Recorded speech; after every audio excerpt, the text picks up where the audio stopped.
Welcome back, college football fanatics. It's College Football with Sam. And today I want to give you 5 reasons why I believe the Illinois Fighting Illini will beat the Nebraska Cornhuskers tomorrow at 8 p.m. Eastern Time, 7 p.m. Central Time. Nebraska is currently favored by 7.5 points. The line opened up at 8.5.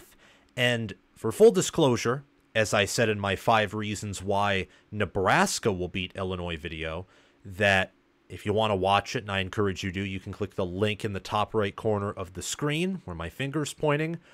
And there also should be a link that leads you to my Nebraska versus Illinois preview and prediction video. I highly advise you visit both of those. And the links to those will also be down below in the pinned comment if you're interested. But anyway, for full disclosure, I picked Nebraska to win this game 31-16. But what I want to do today is take a look at things from the other side. And, well, give reasons why I think Illinois will win this game, can win this game.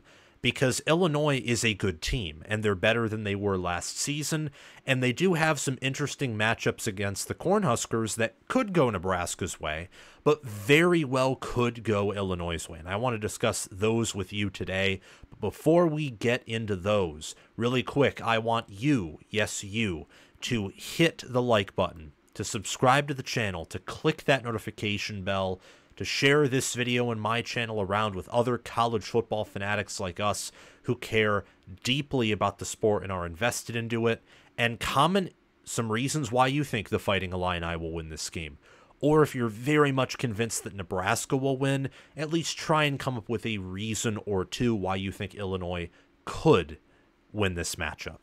Thank you all very much, and if you do want to support the channel in an extra way, the Patreon page link is via the description and down below in the pinned comment.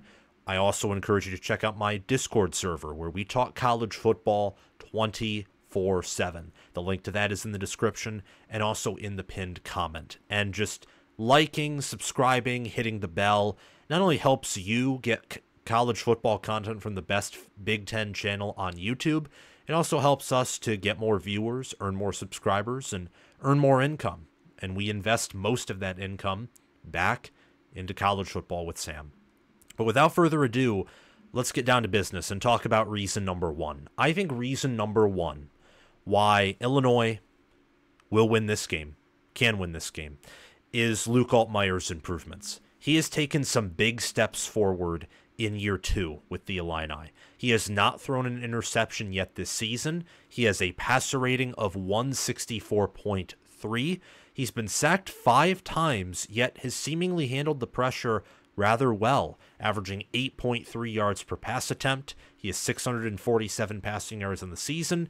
He's completing 69.2% of his throws, 54 of 78. And he also has 37 rushing yards, and that's sack adjusted. So if not adjusting for those sacks, he's done a fairly effective job scrambling. Right now, he's playing much better than he did last year, where he had 13 touchdowns and 10 interceptions. He only has 7 more touchdowns to go in 9 remaining games for him to match last year's touchdown total through the air. On the ground, he had 3 rushing touchdowns last year and 282 rushing yards. He looks much more disciplined as a passer, more comfortable, and something that you would expect in year 2 of a brand new system for Luke Altmaier, who previously was at Ole Miss. His best game by a mile was against Eastern Illinois, where he threw for 4 touchdowns, and he threw for 2 touchdowns against Central Michigan, where he was also sacked 3 times. He was sacked twice against Kansas, didn't throw a touchdown or a pick, but still completed 64% of his throws, had a QBR of 71.1, which is so far a season high. And Kansas has Kobe Bryant, Mello Dotson, O.J. Burrows, some others in the secondary, but primarily Dotson and Bryant are great, near elite college cornerbacks. I mean, last year they were graded some of the highest in the country by Pro Football Focus, several interceptions, passes defended. Kansas does have a legit defense. I don't think it's as good As Nebraska's, I mean, in part only time will tell, but based off of returning production, how the units did last year and the talent they have, I'm confident Nebraska is one of the best defenses in the country.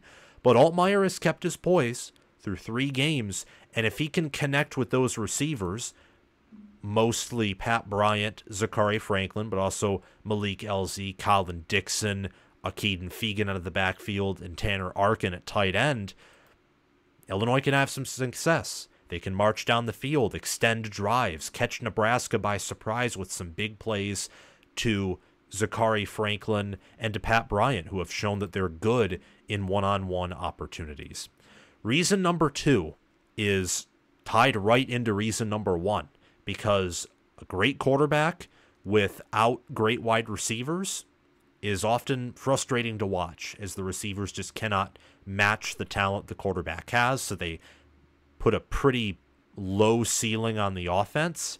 It's the same thing vice versa, although more severe. You'd rather have a good QB and mediocre receivers than a mediocre quarterback and great wide receivers. But Illinois doesn't have to worry about either of those, based off of what we have seen through 3 games. Pat Bryant and Zachary Franklin combined have 31 receptions for 428 yards and 4 touchdowns on the year.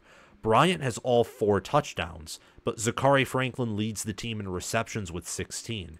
He was an awesome wide receiver at UTSA, where he had 2 1,000-yard seasons and had a combination in 2021 and 2022 of over 2,100 receiving yards and 27 receiving touchdowns. At Ole Miss, though, last season he only had 4 receptions for 38 yards and a touchdown. And transferring to Illinois, where they don't have the same depth at wide receiver or same talent, like they don't have a Trey Harris type receiver at Illinois, he's going to get more playing time and more opportunities, especially when Casey Washington and Isaiah Williams departed Illinois after the 2023 season to try their hand in the NFL. And he's gotten action in, and he's looked really good, even made a one-handed catch against Kansas, and Bryant has done a very good job as well. This receiver room, specifically with these two, but also some of the depth they have, can test a Nebraska secondary that last season struggled with allowing big plays. Colorado didn't get much of anything on this Nebraska defense, but their offensive line is nowhere close to where Illinois' is. Illinois' offensive line is not an elite offensive line. Colorado's is one of the most poorly coached, poorly schemed offensive lines in the country, and their talent isn't that great either, outside of Jordan Seaton, who's starting as a true freshman. Illinois' offensive line should do a much better job holding up against Nebraska's front than Colorado's did, giving Altmaier, Franklin, Bryant, Elzy, Dixon, Hollins, Arkin, and others time to connect in the passing game. Reason number 3 is Illinois' explosive secondary.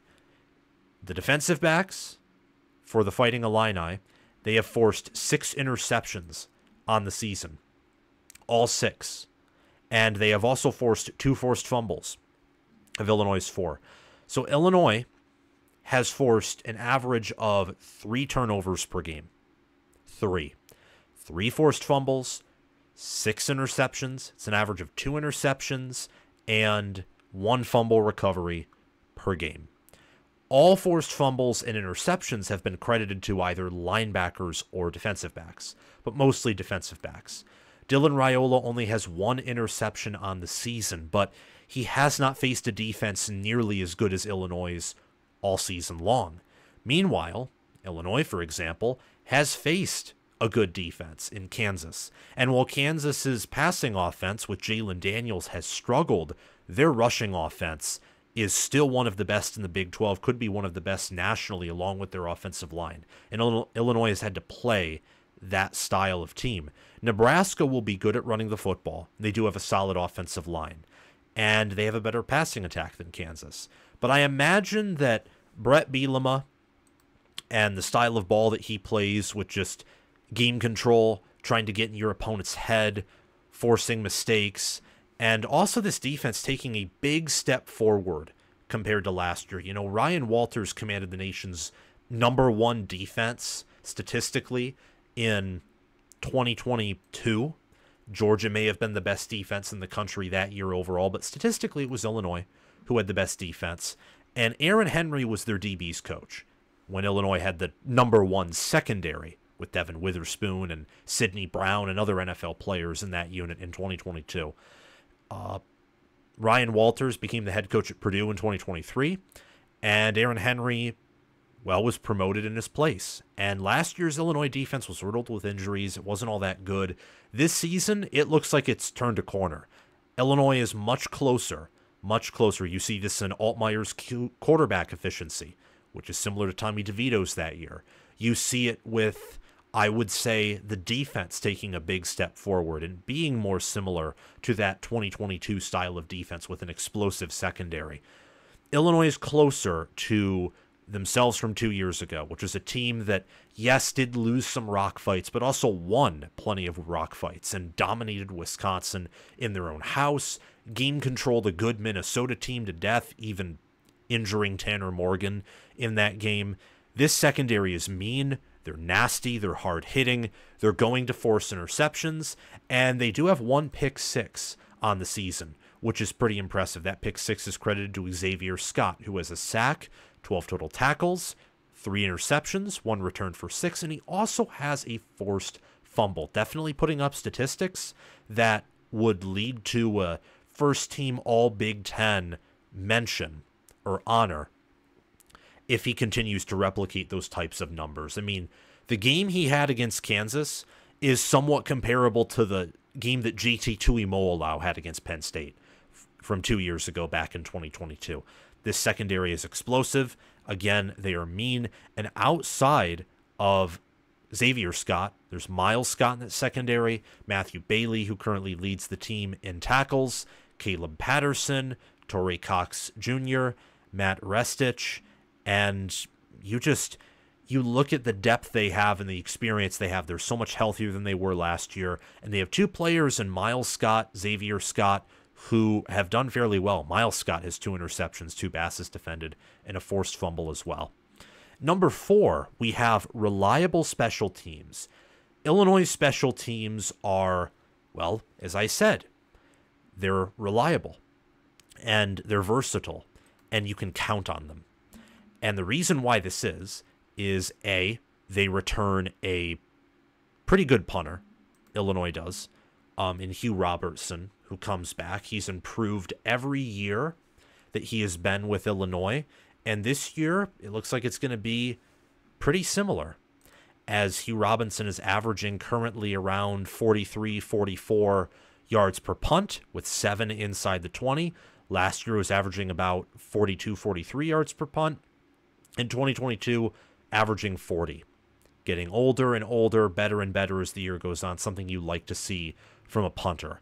And Illinois' kicker is 6 of 7 on field goals and 5 of 5 under 50. So he's accurate and he has a leg in David Alano. And their backup kicker, Ethan Mukzulski, is 1 of 1 on field goal attempts. And his long is 59. I don't know what happened there to where he came in and Alano was out, but I just got to say, when you have 2 kickers who can make it from over 50, that can be lethal if you're in a rock fight. That is the pathway for winning close games. Lethal special teams. And with a good punter and a good kicker, this is something that Nebraska doesn't have, by the way. Brian Buschini, their punter, is not reliable, and Tristan Alvano, their kicker, was not reliable last season, and I think the staff's trying to get him to gain some confidence entering this season as it progresses.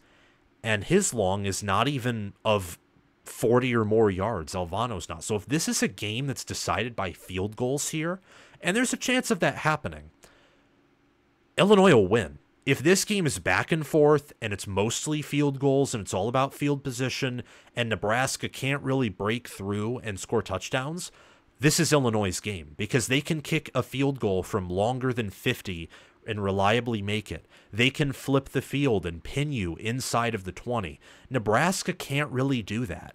Maybe they can flip the field because Buschini has proven that he can be a quality punter, but there's no proof that Alvano's a reliable kicker.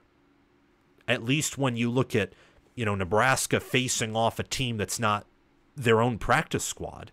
So a big advantage that Illinois has, perhaps this should have been higher on my list of reasons, is their special teams. Special teams is a reason why Illinois will win this game. Absolutely. If you can be reliably hitting field goals in the 40s, you can even test your opponents with 50-yard field goals, you can flip the field, and again, this is like the icing on the cake of a secondary that is explosive, that will force turnovers, that will expose you if you have any flaws, and a wide receiver room and quarterback who can make you pay in the air, who can pick up chunk plays at any moment. The special teams is just the icing on the cake. With how Illinois is built, if they had bad special teams, they would have no chance to win this game.